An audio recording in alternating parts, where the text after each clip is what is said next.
I was gassed. I lost my sense of smell.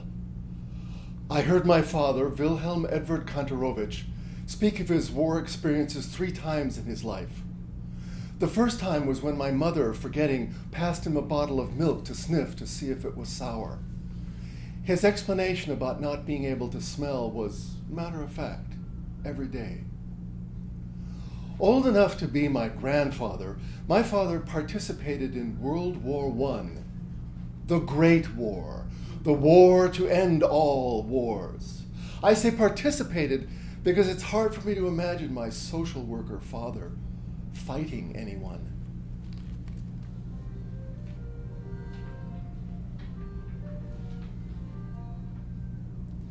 I have been subject to anxiety and depression most of my life. I've been through cognitive behavioral therapy, Gestalt therapy, somatic emotional therapy, craniosacral manipulation. I have danced on the beach with Sufi dancers, spent a month in silence with a Benedictine monk, gone mad with Bhagwan Rajneesh Sannyasin, and downward dog for 6 weeks with a yogi. One day it occurred to me that maybe I was subject to the psychological war wounds of my father, like a congenital bone disease. Maybe that was a good story that explained the nameless fears that kept me up at night and the sagging doldrums of despair which were at odds with my positive life situation. Was I still cowering from artillery shells fired 100 years ago? I had to find out.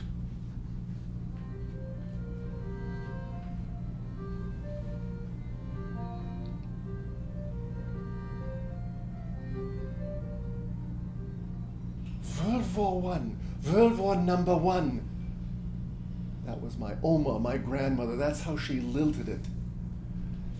She came from the old country. The old country, that's a word she used a lot. And I learned at an early age that the old country was a lot better than the 1950s Los Angeles, where she lived in a Spanish-style apartment with tiled roofs about half a mile from the block on Fairfax with the kosher butchers. Classical music always played on the radio. She read the Aufbau, Reconstruction, for German Jews mailed for every week from New York. I once heard her use the word Yiddishkeit to refer to those Polish Jews. Uh-huh. German Jews were more German than Polish. German Jews were more German than Jewish.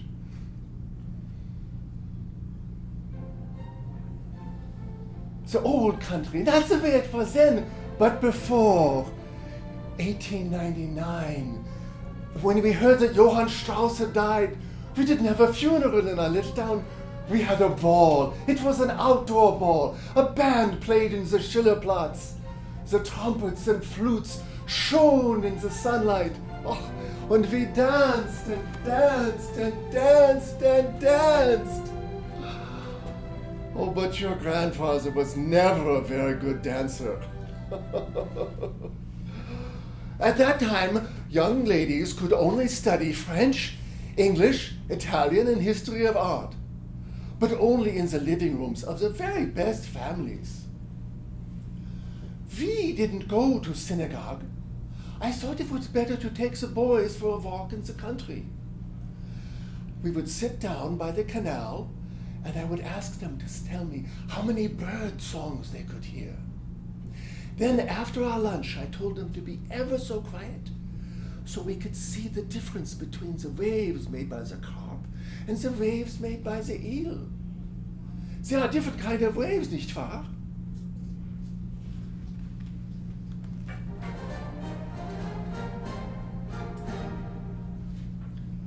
Carl Jung said that the greatest danger to the child is the unlived life of the parent.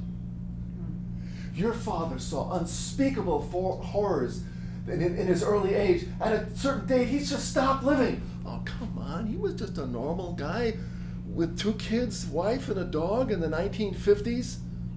He was 49 years old when you were born. What does that tell you? Oh, he was optimistic. they used to call it shell shock. Now we know it as PTSD, post-traumatic stress disorder. He had it bad.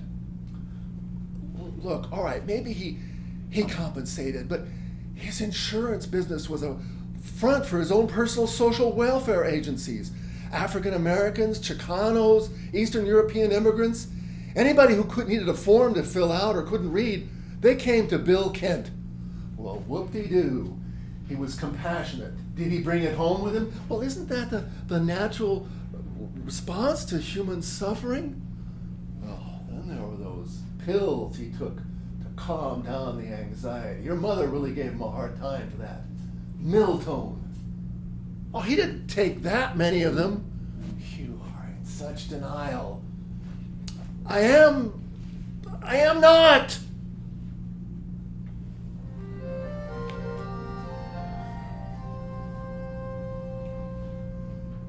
When did I first meet war? Anyone of my generation would have the same answer. 1955. Elementary school drop drills. Mrs. Upham, our half Cherokee first grade teacher with a nose that was just like the Indian on the Buffalo Head nickel, was supposed to give us the command of drop when she saw the first flash of a nuclear device.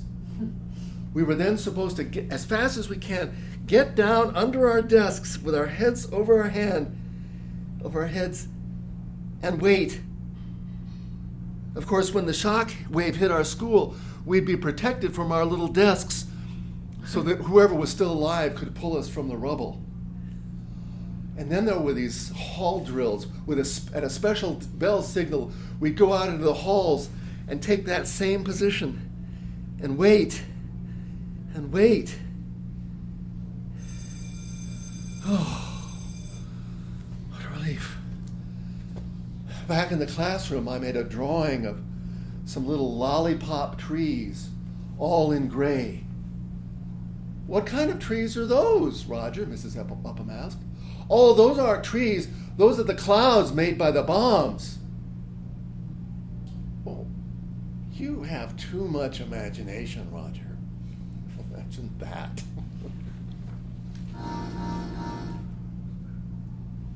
Wilhelm Edward Kantorowicz was 15 when he first met war. He was born in Posen in 1901, in what was then the German state of East Prussia. The German Federation as we know it today was barely 30 years old. In Posen at that time, the administration was Prussian, the street signs in German, but most of the people Polish. And then between them were those Jews, the German Jews and the Polish Jews. At that time, German boys studied French, penmanship, history, and algebra. If they passed their exams well, they made it to gymnasium, high school. So imagine 1915, the scrubbed and tidy principal's office of the Karl Friedrich Gymnasium. Herr Baumann still wears the frock coat of a previous era. Ah, Kantorowicz, there you are. The fatherland has a mission for you.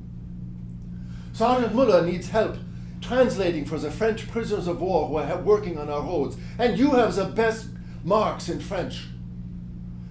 You will report to him every morning at 7:15.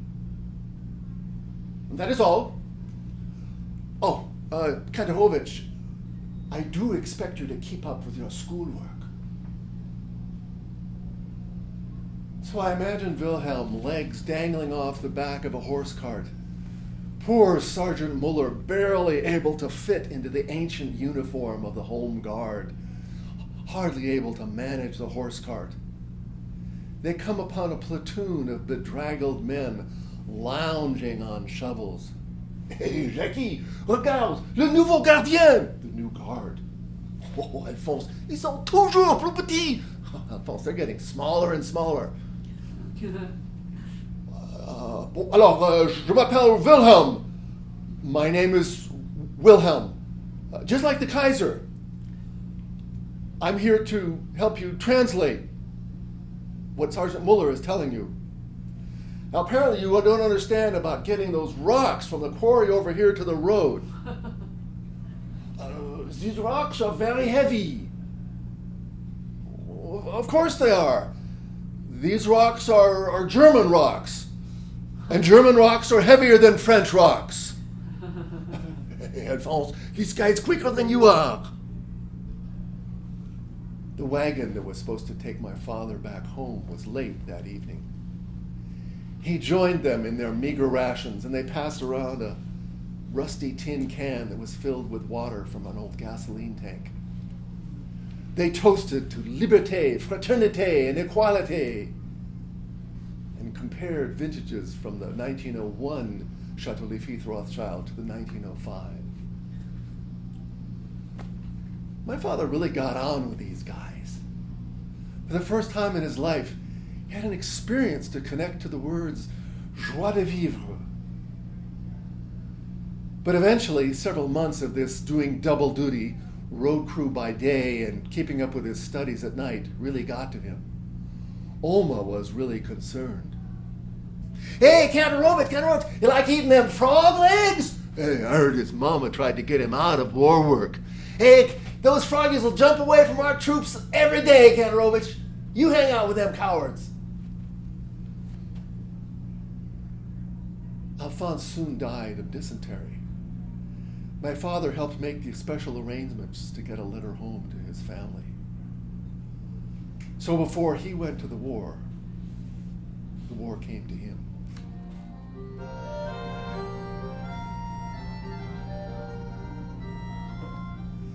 In 1958, a great television event took place.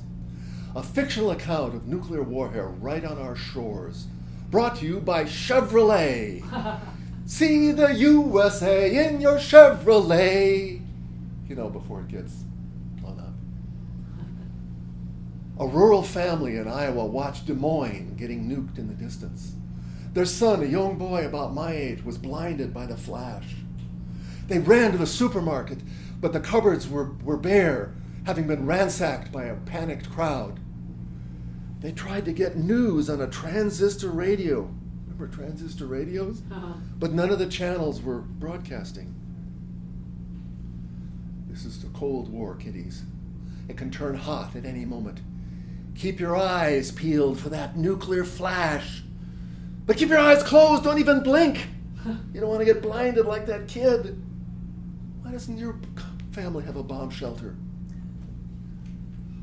In 1962, a few years later, Kennedy and Khrushchev faced off over the Cuban Missile Crisis. At the tender age of 13, I tried to imagine if we had another one of those hallway drills, and this time it was the real thing.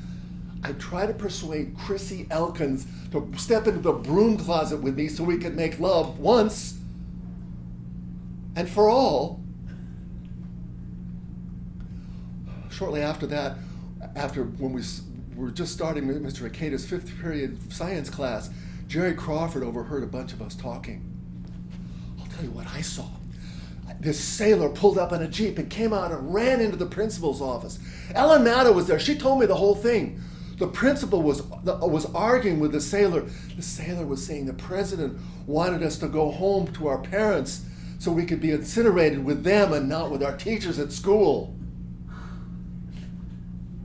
It was a few hours later before I realized Jerry was pulling our leg. What a clown.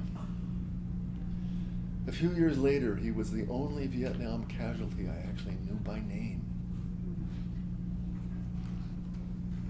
1966, off to college back east, free from parental authority.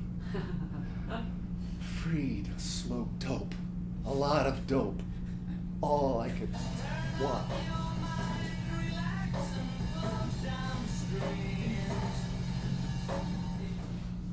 Oh, but alas, the bliss and relaxation of stoner nirvana never was available to me.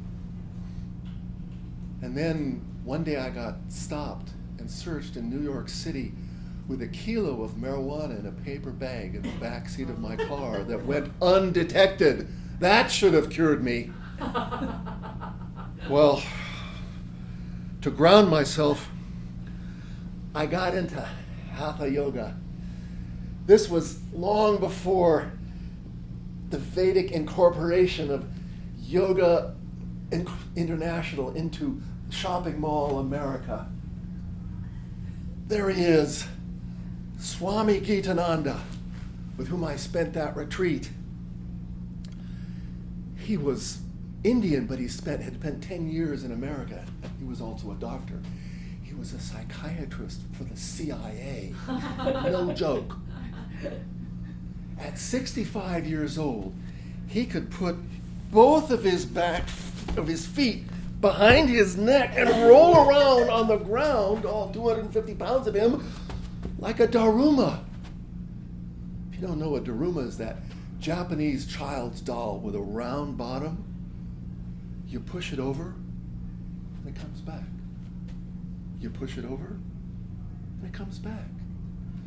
Daruma comes from the Hindu word dharma, meaning the truth or the way. It was also the name of the Japanese monk who brought Zen Buddhism to Japan. But eventually, for me, though I realize that yoga is wonderful, look at this yoga studio, yoga only referenced for me an external truth. Oh, it didn't turn me into a daruma, always bouncing back. Swami went back to bliss in India, and I had to live in America.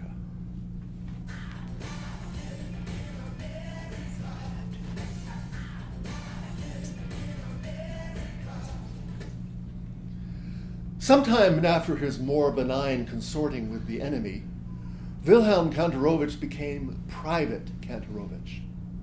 I imagine it shortly after his 16th birthday, when the terrible winter of 1917-18 froze over the continent. Lost is the conscription letter, which probably arrived when he was at school. I imagine Oma opening it, no privacy for a young man, and immediately dispatching his servants to Opa, my grandfather's office, to come immediately. He waited until lunchtime. But why are we in this war? Well, the Serbians defied the Austrians, and then the Russians came to the aid of the Serbians, and the Germans came to the aid of Austrians, and then the French came to the aid of the Russians, and the British. But what does this have to do with us and our Wilhelm? I wondered, did they have to say oaths of allegiance to the Kaiser? Did they have live bullets to do target practice with? Did they shiver in that cold outdoor tents waiting to be shipped to the front, where they taught rousing songs to raise morale?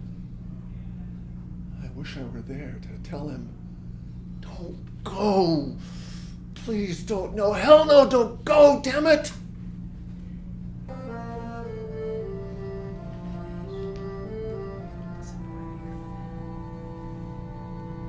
At what age does a boy become a man? The Talmud, the Jewish book of laws, says 13. The United States Selective Service says 18. But you have to register at 16, a kind of little pre-man ritual. So I've come for the forms, but I'm not going into the army. Okay, kid, look, we're just the postal service here. We keep the forms. But I'm not going to go and I'm not going to kill anyone. Oh, okay, you must want the conscientious objector form. No, yes, that's the one where you don't have to go. Well, son, I'm just the post office here. Take the form, fill it out, and by the way, write your congressman.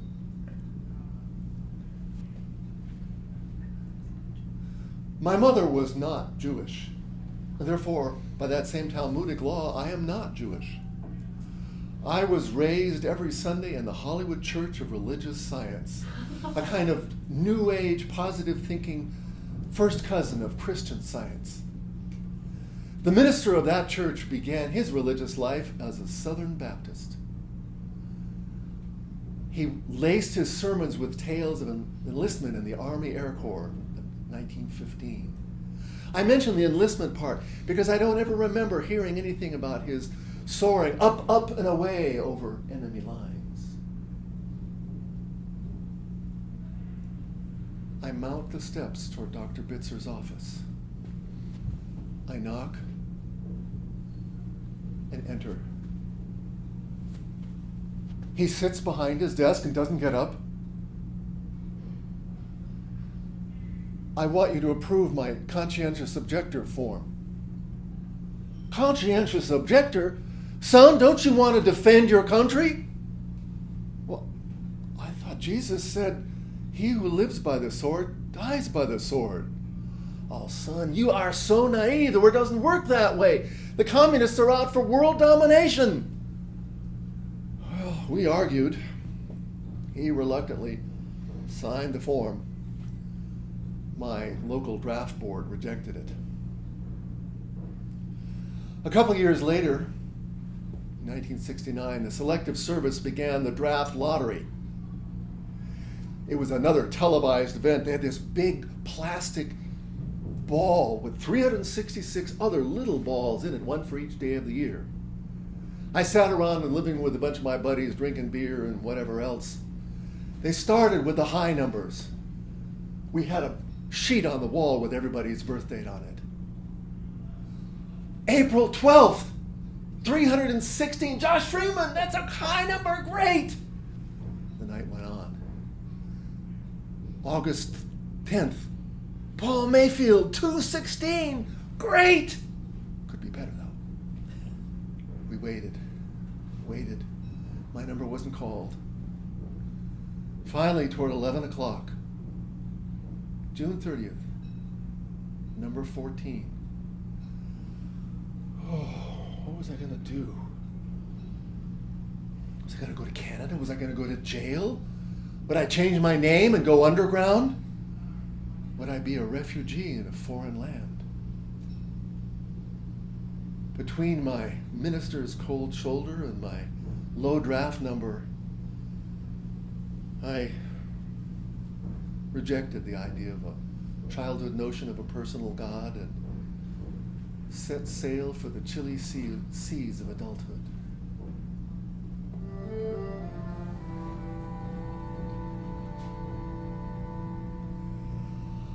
I was gassed. I lost my sense of smell. I heard my father, Wilhelm Edward Kantorowicz, speak of his war experiences 3 times in his life. The second time was when my sister berated him for leaving the gas on in the kitchen. After she left, he told me again, in a very matter-of-fact way, about his not being able to smell.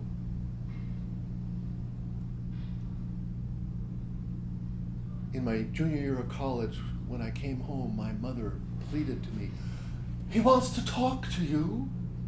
Well, why can't he ask me to talk to him himself? He's not that way. Talk to him. All right, I'll be there in the den at 7 o'clock. So, this is the conversation we never had. So, if Wallace runs as an independent, Nixon will take away the Southern Democrats and Nixon will win this 68th election. Dad, I don't want to talk about politics. I just want to figure out how I'm going to get out of the draft. Well, you are going to graduate school, aren't you? Graduate school in English is not going to get me out of the draft. Yeah, I couldn't get out of my war. Oh, what happened to you in your war? I don't even know if you were on the Eastern Front or the Western Front. Oh, what do you want to know? Oh, something, anything. Well, the political situation was very different at that time between the governments and... Dad, I don't care about politics.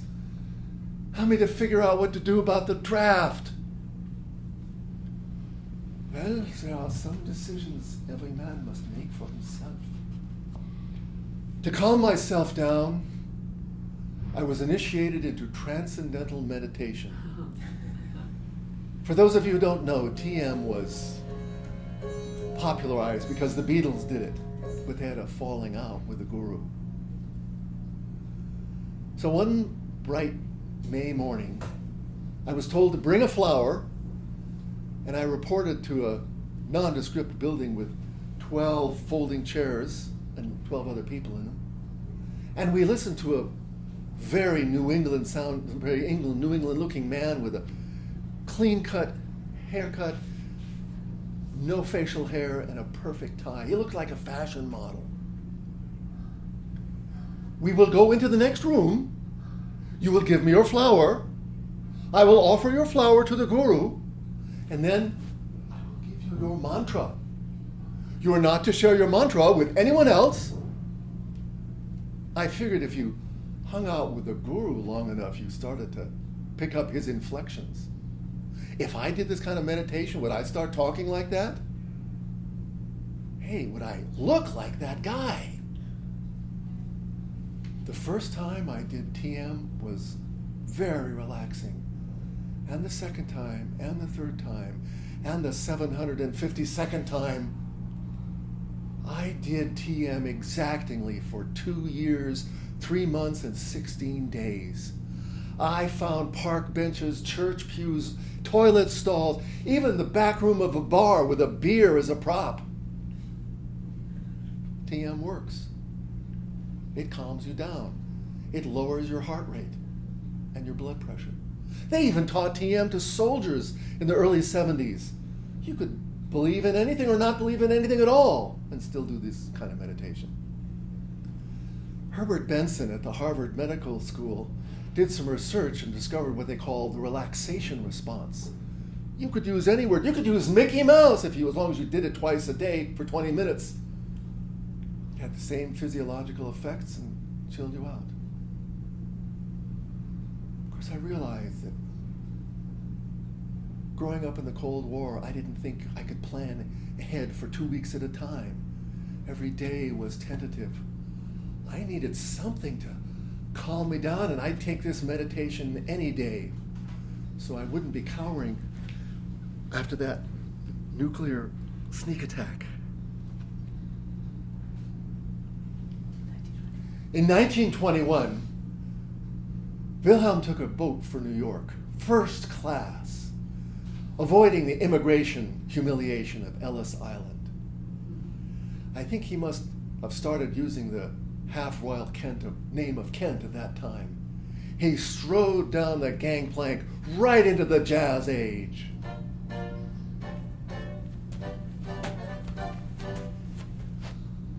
Imagine being in your 20s in New York City in the roaring 20s.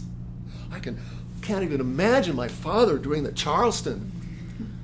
Of course, I wonder if my daughter can imagine me doing the Frug or the Funky Chicken. As he told it, a few years later, 2 men knocked on his apartment door in the West Village and flashed their FBI cards. Hey, Mr. Kent. Hey, wait a minute, Gil. This guy's not a Kent. He's a Kent, whatever the hell your name is. We happen to know that you are not here on legal pretenses. We can arrest you right now. Go ahead, go arrest him. Gil, you know what hassle that is to fill out all those deportation papers? All right, buddy, we'll make you a deal, whatever the hell your name is. I happen to know that the Cunard Line Aquitania is leaving tomorrow morning at 9:15 for Southampton from Pier 93. She's a beautiful ship. We could take you down there right now. You could buy a ticket. We'd even see you to your stateroom. Grab your coat.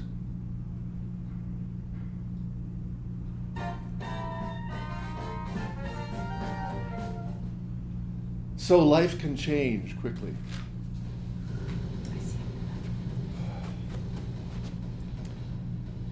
A scene on the battlefield. There's a lot of confusion. Men are running everywhere. There's an artillery barrage. There's some kind of gas.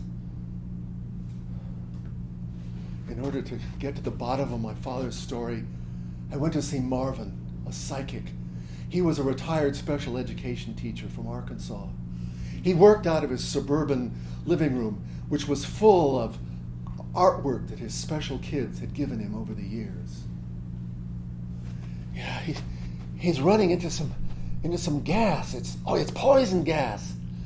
Scheiße, he actually used a German word. It's from the guys in the next trench. They sent the gas in the wrong direction. Those Dummkopf, there I was using that German word again. This had to be authentic. He's running. He can't breathe. Oh, Lord. He stumbles on a man on the ground. The man is dead. The man has a gas mask. He pulls it off him. He tries to get it on. No effort to train him how to put on a gas mask. Finally, he gets it on. But he can't breathe. It's clogged.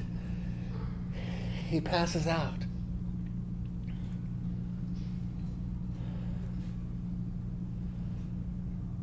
Roger, that's about all I can tell you right now. Well, shall I come back another time? Well, do you think there's more of the story? I don't know. I sure know this, that he was betrayed by his own side.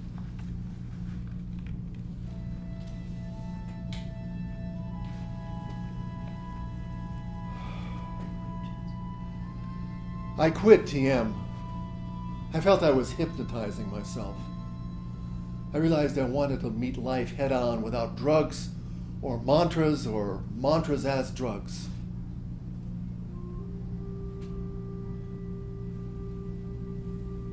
I got into Buddhist meditation. The instruction was very simple. Watch your breathing, but watch your thoughts. Watch as that thought comes up deep from within you, reaches the surface, and when it arrives, just let it go. The same with those sensations and ugly emotions. Watch them arise and come to the surface and let them go. The only trouble was I had a hard time letting go of those very difficult emotions, with the usual suspect: money, relationships, sex, love, prestige. They just wanted to keep coming up and keep coming up. The Tao Te Ching says the way to do is to be. But how do you continue to do when you're not sitting there trying to be a Buddha? Oma was taking care of wounded soldiers back in Posen. Here is her German Rote Kreuz, Red Cross medal for meritorious service to the fatherland.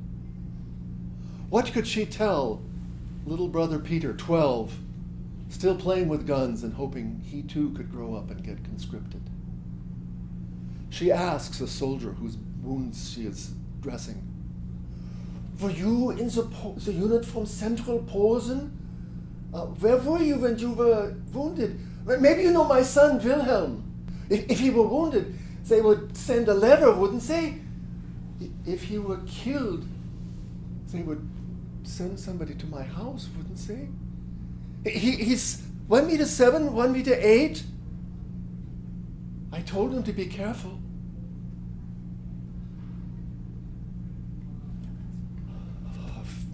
In the last week of 1918, about a month after the famous November 11th armistice that silenced the guns on the Western Front, the Poles made a bid with an armed uprising to take a Polish state for which they had long yearned. Well, I came back from war and I got the hat shot right off my head by Polish revolutionaries in the town square. So if the gas didn't mess up my dad's gonads and a sniper aiming just a little 2 fingers too high, otherwise I wouldn't have burst into the world 30 years later. The family had to decide whether they were going to be German or Polish. And given the Poles' attitude towards Jews and, quite frankly, their attitude toward the Poles, there wasn't much of a choice. They sold their property for pennies, packed up their belongings, and moved to Berlin. After all, they were more German than Jewish.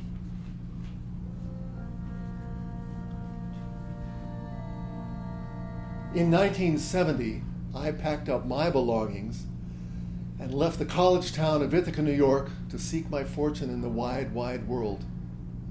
My father was too ill to come to my Cornell graduation, and quite frankly, I didn't see the need to be there myself.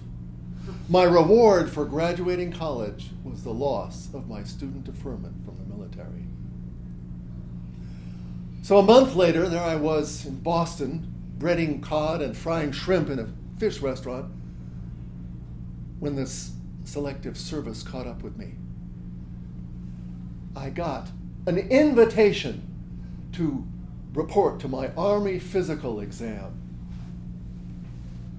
What was I going to do?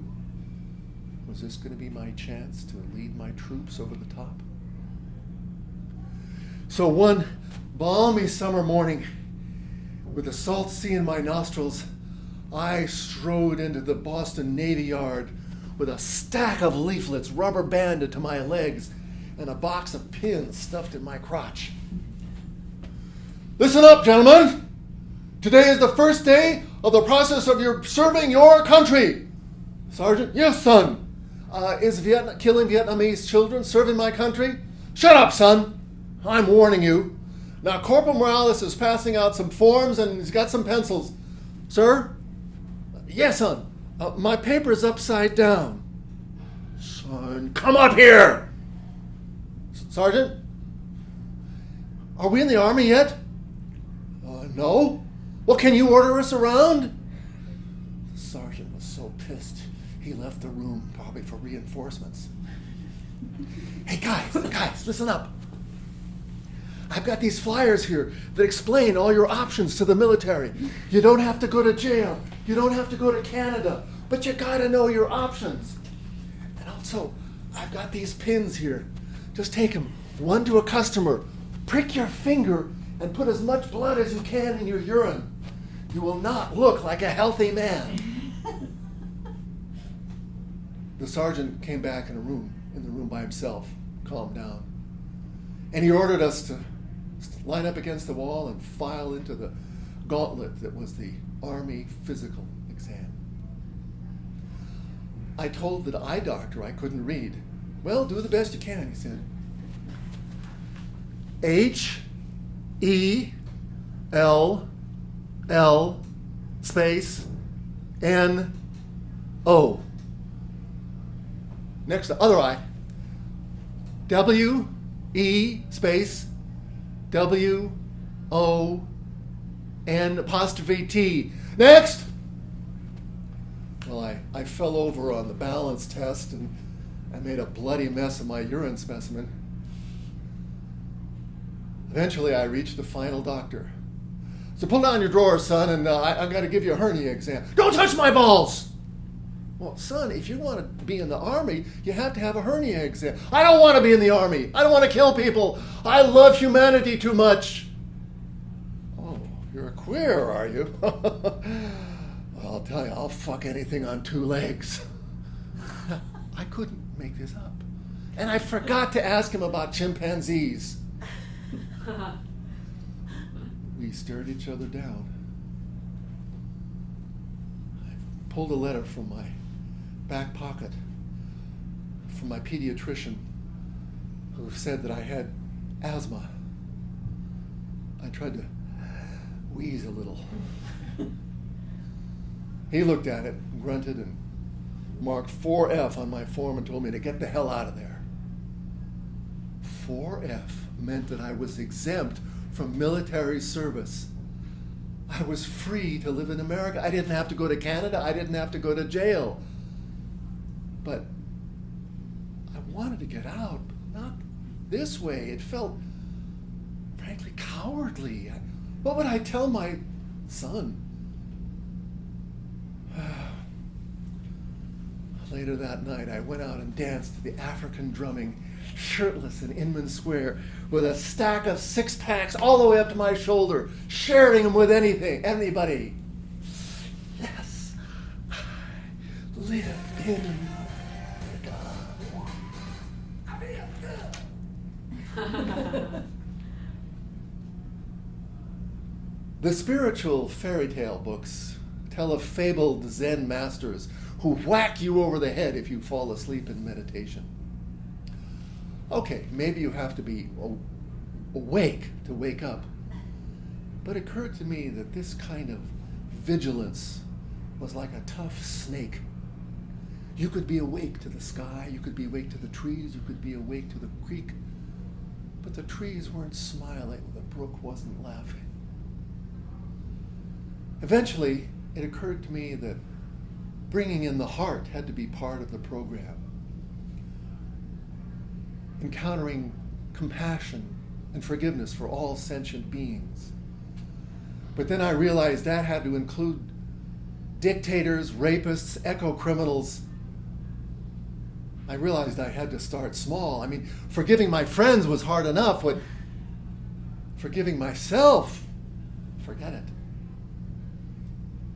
And then I read that the philosopher Gurdjieff said, well, just start with animals. So I thought, at least I could try loving my dog. There he is. 15 years of total unconditional love. His love for me. Wilhelm returned to Berlin at the height of the Weimar incompetence and hyperinflation. They say you had to get a wheelbarrow full of cash to buy a loaf of bread. I think he didn't like being back in his native land because he soon, according to the papers that I could find, decamped to England, where I think the democracy was more to his liking, somewhat like America. At this time, and I don't know how, he got into the insurance business. There he is, the self-confessed stage door Johnny, all dressed up to go to work for Lloyd's of London on Fleet Street. In my parents' house, at the bottom of a drawer of an old cabinet, I found a folder full of letters. There was one from a Mr. Winkins. I hired Mr. Kent in 1934 to handle a certain number of matters on the continent, for which I was most appreciative. It seems that the Nazis were trying to get their hands on as much cash as they could, and they didn't care how they got it. Lloyd's had recently insured all the large animals at the Munich Zoo. My firm was contracted to try to determine how much it would cost to replace all the animals. And then one of the polar bears died. I sent the able Mr. Kent to investigate. What happened next is clouded by that day in 1974, September 20th, when I opened my father's safety deposit box shortly after he died. There were 2 German passports. One issued in Berlin in 1933 with a big J on it. The other issued by the London consular office 6 months later without a J on it. He must have told him he got his passport stolen. So with that passport tucked into his pocket, I see him talking to the big-eyed warden of the large animals at the Munich Zoo, who tearfully recounted to him how one day the brown shirts, the Nazi professional thugs, took over the zoo and had a big party and drank a lot of beer and threw the beer bottles into the polar bear's enclosure. The shattered glass got in the polar bear's meat. And, well, the brown shirts watched my father leave the warden's office and asked him what he was doing. He told them it was none of their business and started to walk quickly toward the train station. A chase ensued. He saw the train coming in the distance and ran as fast as he could, but they caught him just as the train arrived and started to beat the shit out of him. He barely survived and made it onto the last car, hanging on. 3 months later, back in London, he sought out a relative who signed over $50,000 worth of stock certificates to him on paper. Putting on his best suit with his bowler hat and umbrella, he strode into the United States Embassy, a very rich man, asking for an immigrant visa. Of course, if you had money, it was no problem. 3 weeks later, he wired the money back to the relative in New York, hocked his clothes, and he too was free to live in America.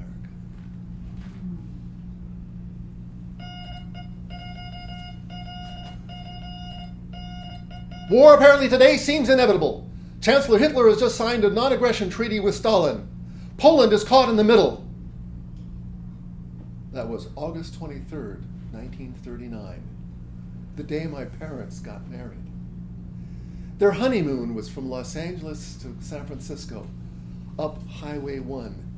Past Santa Barbara, they lost radio reception. William, whom my Colorado-born mother called Bill, was concerned about his mother. She was still in Berlin. He goes out the next morning after their first honeymoon night to a Chinese grocery and picks up a newspaper. They read it, the San Francisco Chronicle, together. They've closed the Western Front. She won't be able to get a train to Paris. I'm praying for her. I know she is protected. I never knew my father to pray, but my mother's faith was constant and deep. The U.S. State Department was unabashedly anti-Semitic in those days. They knew Jews were being persecuted, but after all, the 1940 election was just around the corner, and Roosevelt didn't want to rock the boat. There must have been hard times in the White House bedroom that summer, because eventually Eleanor Roosevelt pressured the State Department to release 10,000 visas to German Jews. I've got the copies of the letters that my father pecked out with 2 fingers on his old Smith Corona. He wasn't sure if the letters got through to either Berlin or Washington. We have Elisa Licht-Kantorovic's diary. It tells of her boarding the train that morning when my father and mother slept their first honeymoon night in San Luis Obispo. But the train didn't head west, it headed east. I see her in the compartment there with Stanislaw Wojcicka, a paunchy Polish businessman with mustache, smoking a pipe. He's reading a paper. He's just come back from saying goodbye to his German business partners in Berlin and pulling the remaining partnerships out of a bank that was reluctant to let him do so. He watches with wonderment at the woman across from him, who oh so carefully snips with seamstress scissors the yellow Star of David patch off her garment. She doesn't throw it out the window. She carefully, oh so carefully, places it in the ashtray where he has just emptied his pipe. The patch doesn't catch fire, but smolders. The smoke spirals up to the ceiling. And then Wojcicka realizes, I've seen this woman. I bought a bag of cookies from her yesterday in the railway station. I didn't know we weren't supposed to. She looks so gaunt. Shall I give her a few zloty to buy bratwurst on the station when I get off? Oh, but she's so proud. Would she accept help from me? Oh, she's gone out. I'll leave a few bills underneath the ashtray.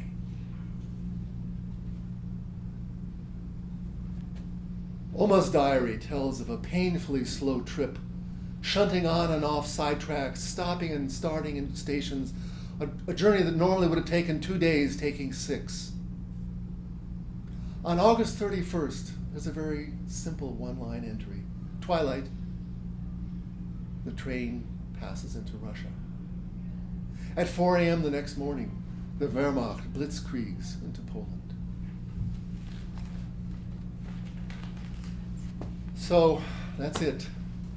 I never went to war.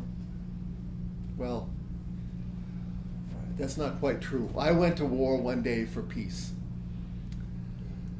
My senior year of college, I went to a demonstration in Syracuse, New York.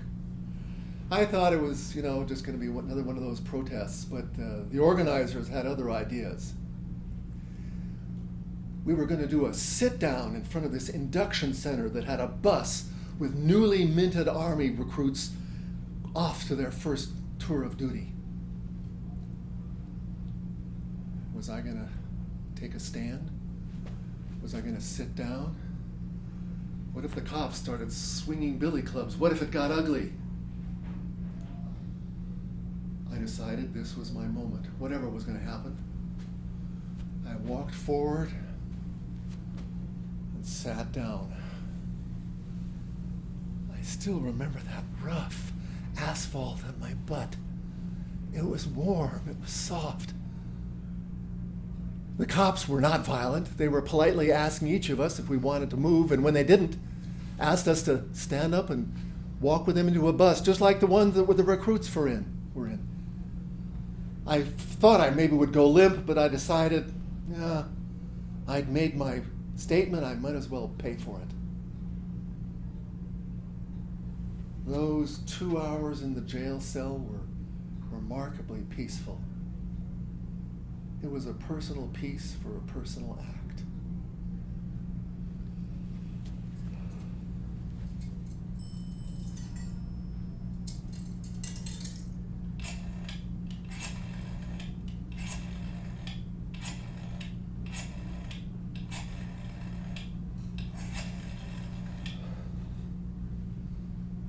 Oh, hi, Daddy.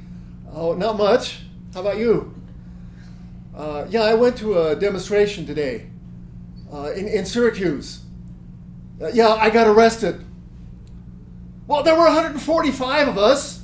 I got out on bail. I thought maybe you'd be proud of me. I can't worry if it's going to be on my record for the rest of my life. I can't worry about the rest of my life.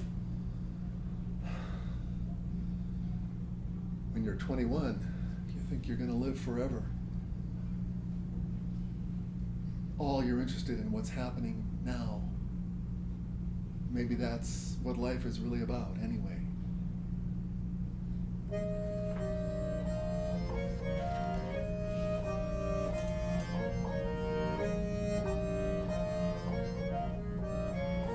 A few years ago, I took a business trip to Brazil. I knew there was a relative down there somewhere, so I called around on the aging cousin network and finally got an address in Puerto Alegre, 1,000 miles south of Sao Paulo, almost to Uruguay. I finished my business early in Sao Paulo and went to the airport and slapped on my credit card and took a flight to Porto Alegre. Waltraud Kant, as she was called, at 94, was a very sweet woman. She met me as if distant relatives drop in any day. She sat there swinging on a outdoor sofa on a porch, reading a newspaper. Why can't my government do anything right? They're building these football stadiums for this World Cup, and there's so much corruption. What is it with this family? So much politics. We had one of those conversations of trying to figure out exactly how we were related. It seems that she had married a second cousin who was a violist in a string quartet, and they had gone on a tour to South America in 1933 and not come back. I bided my time, waiting to ask her questions about my father in Berlin at the time she would have known him. Always a ladies' man. Every week a new one. He rode around town on a motorcycle in shirt sleeves in the middle of winter. I was told he went to some very wild parties. I wasn't invited. Did he tell you anything about the war, the one he was in? Your father was in the war? Oh, I don't believe it. My brother Felix never recovered. I could always tell a war veteran. But your father? Oh, never. Was so lebensfreudig. Was so lebensfreudig. He was so lebensfreudig. Lebensfreudig is the closest thing the German has to joie de vivre. I took a cab to the airport and sat in the cafe with a pot of mate in a copper vessel and wondered, maybe the story I was looking for all these years was not really there.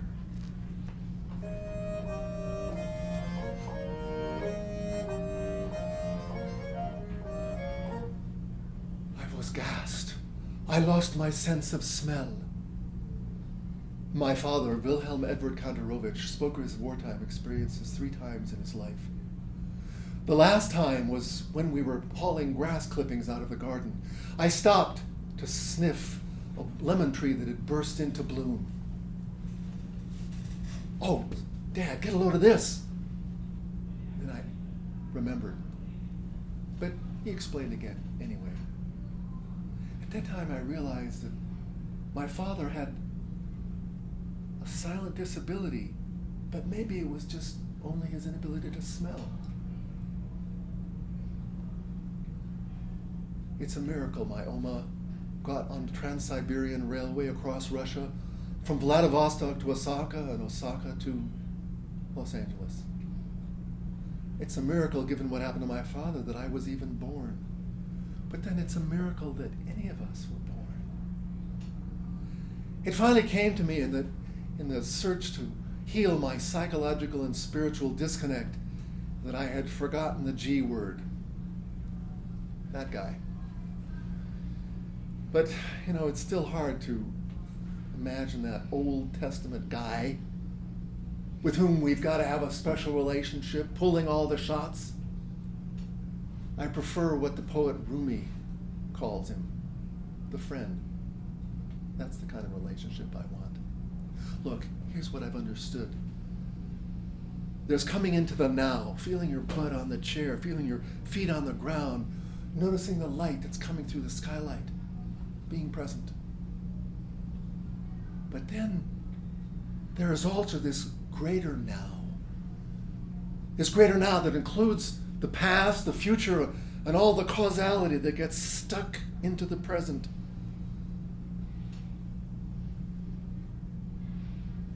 Do miracles happen to some people and not to others? That's the kind of greater now that I want to be present to. How do you be present to that light? What did we do in the wars, Daddy? We didn't do anything. Events just happened. We did the best we could in the greater now. Bill Kent left Wilhelm Edward Kantorowicz in the old country. It's time for me to leave him there too. I heard my father, Roger Thomas Kent, speak of his 1960s experiences many times with the same words. Hell no, we won't go. He didn't go, and I'm very glad. I love you, Dad.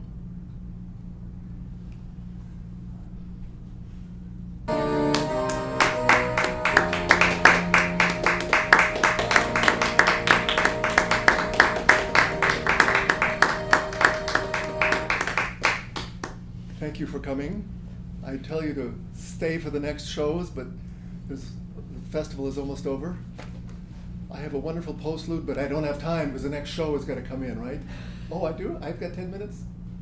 See, I put a paper over the clock because I can't stand being timed. It's 2. What time is it?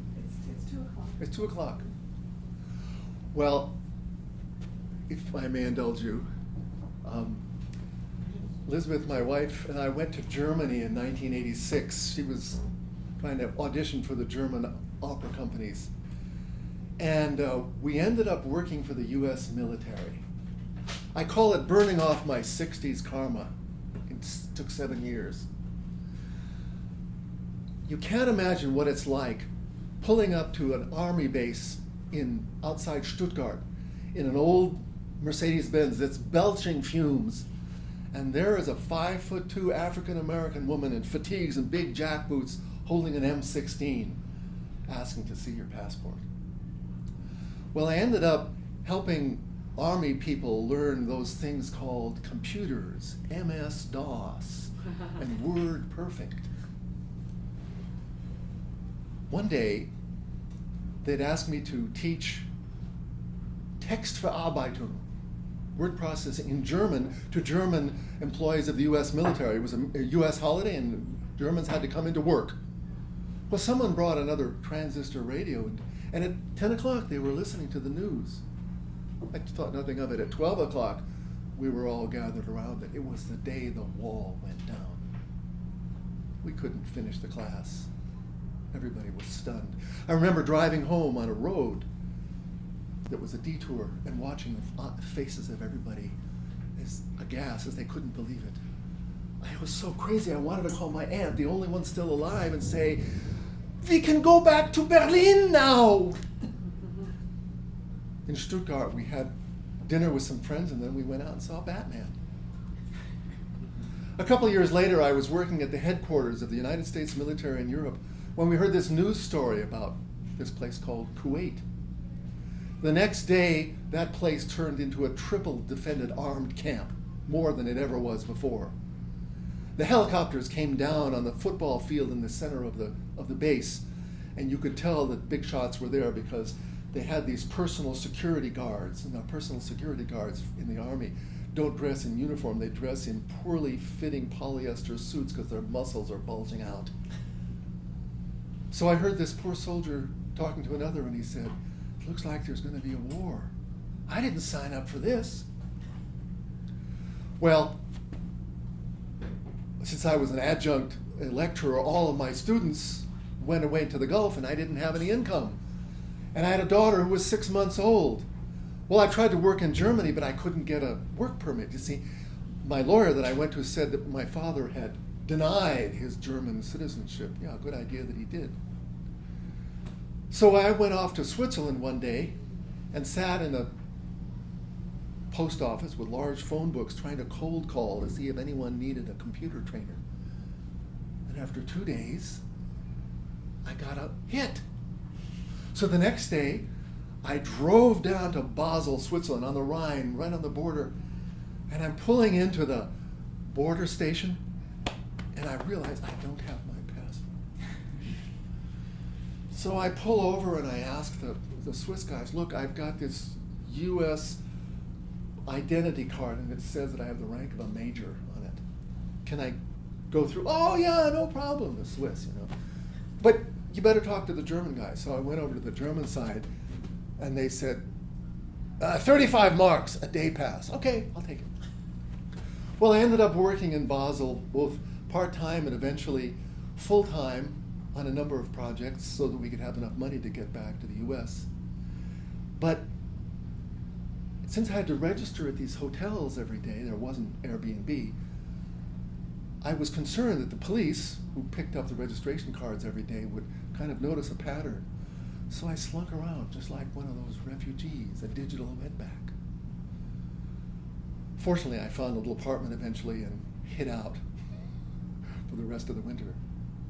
But in my last days, I went back there and had a hotel right on the Rhine. It was late spring. The Rhine is very wide in that area, and boats still navigate it from the ocean. And I watched, way upriver, these 3 guys tear off their clothes and jump into the river. And they were having a great time floating down past one bridge, past another bridge, right past my hotel room, and on till I lost them from view. And I thought, yeah, that's turning off your mind, relaxing, and floating downstream. And that maybe God is just that guy at the way downstream who's got a towel and dry clothes and is willing to take you in. Thank you.